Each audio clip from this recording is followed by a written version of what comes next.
Hercules ఈ పేరు చాలామంది వినే ఉంటారు. అంటే ఇతను వచ్చేసి మన గ్రీకు పురాణాల ప్రకారం ఒక గ్రీకు వీరుడు లేదా గ్రీకు దేవుడు అనమాట. అంటే ఇది బిఫోర్ క్రైస్ట్ జరిగిన కథ, ఒక మైథాలజీ, ఇది ఒక మిత్ అనే చెప్పాలి. అంటే ఈ హెర్క్యులీస్ పేరు మీద చాలా కథలు ఉన్నాయి, చాలా సినిమాలు వచ్చాయి, చాలా డాక్యుమెంటరీలు వచ్చాయి, చాలా యానిమేషన్లు వచ్చాయి. నేను ఈ సినిమా చూడడం జరిగింది ఎందుకంటే ఇందులో హీరో వచ్చేసి డ్వేన్ జాన్సన్ చాలామందికి తెలిసే ఉంటుంది. రాక్ హీరో, స్కార్పియన్ కింగ్, రీసెంట్గా మనకు చెప్పాలి అంటే బ్లాక్ యాడమ్ హీరో. అతడు చేసిన సినిమా ఇది, ఇప్పటిది కాదు, ఇది 10 ఏళ్ల క్రితం వచ్చింది, 2014లో వచ్చింది ఈ సినిమా. అప్పుడు మంచి హిట్ ఈ సినిమా, అప్పుడు నేను చూడలేదు. 2014లో 100 మిలియన్ బడ్జెట్లో తీస్తే అప్పుడు 250 మిలియన్ వచ్చింది, 150 మిలియన్ లాభాలతో ఈ సినిమా మంచి హిట్ అయింది. ఇప్పుడు అమెజాన్ ప్రైమ్లో ఈ సినిమా వచ్చింది. సో నేను చూశాను, డ్వేన్ జాన్సన్ ఉండడం చూశాను. హెర్క్యులీస్ అనే పేరు చిన్నప్పటి నుంచి వింటూ ఉన్న పేరే కదా అని అసలు అతని స్టోరీ ఏంటి అని చూశాను. 90 నిమిషాలు ఉంది సినిమా, అంటే గంటన్నర సినిమా. చాలా బాగుంది. అసలు 10 ఏళ్ల క్రితం తీసినా కానీ అసలు ఇప్పుడు తీసినట్టుగా ఉంది. అందులో ఈ సినిమా చూస్తుంటే నాకు చాలా మటుకు చాలా సీన్లు, చాలా యాక్షన్ అంతా నాకు బాహుబలి గుర్తొచ్చింది. అంటే మన రాజమౌళి అక్కడి నుంచి కొన్ని సీన్లు ఇన్స్పైర్ అయ్యి బాహుబలిలో పెట్టాడా అనిపించింది. బట్ కథ మాత్రం హెర్క్యులీస్ అనే కథ, గ్రీకు వీరుని కథ.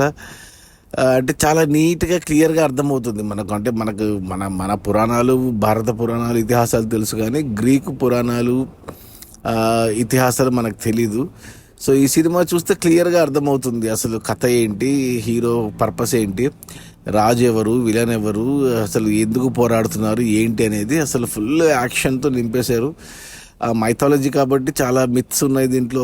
అంటే అతను పుట్టినప్పుడే దేవతలు, అంటే ఇతను దేవుని కొడుకులాగా, జ్యూస్ కొడుకులాగా చూపిస్తారు.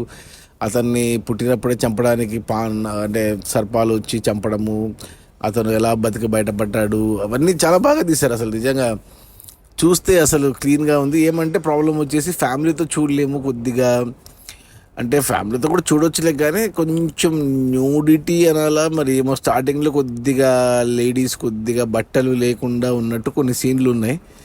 అది తప్పిస్తే సినిమా అంతా బాగుంది, మంచిగా అనిపించింది. మంచి కథ, మంచి యాక్షను, అంటే బాగా క్లియర్గా అర్థమవుతుంది. హెర్క్యులీస్ అనే అతని చరిత్ర మొత్తం మనకు ఒక 90 నిమిషాల్లో అర్థమైపోతుంది. సినిమా అంతా బాగా తీశారని చెప్పాలి. నాకైతే నచ్చింది. నా రేటింగ్ వచ్చేసి 3/5 గుడ్ అని చెప్తాను. సో ఖచ్చితంగా చూడమని చెప్తాను.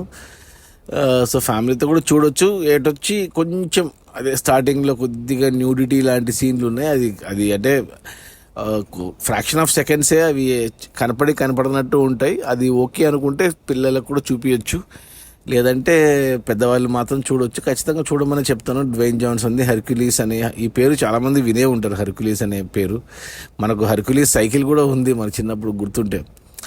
సో ఇది అతని పేరు మీద వచ్చింది. మంచి మైథాలజీ, మంచి కథ, బాగుంది, బాగా తీశారు. యాక్షన్ పార్ట్ ఎస్పెషల్లీ చాలా బాగా తీశారు. సో వీలైతే చూడండి, అమెజాన్ ప్రైమ్లో ఉంది ఇది హెర్క్యులీస్ అని, వెతికి సెర్చ్ చేసుకుని పట్టుకోవచ్చు.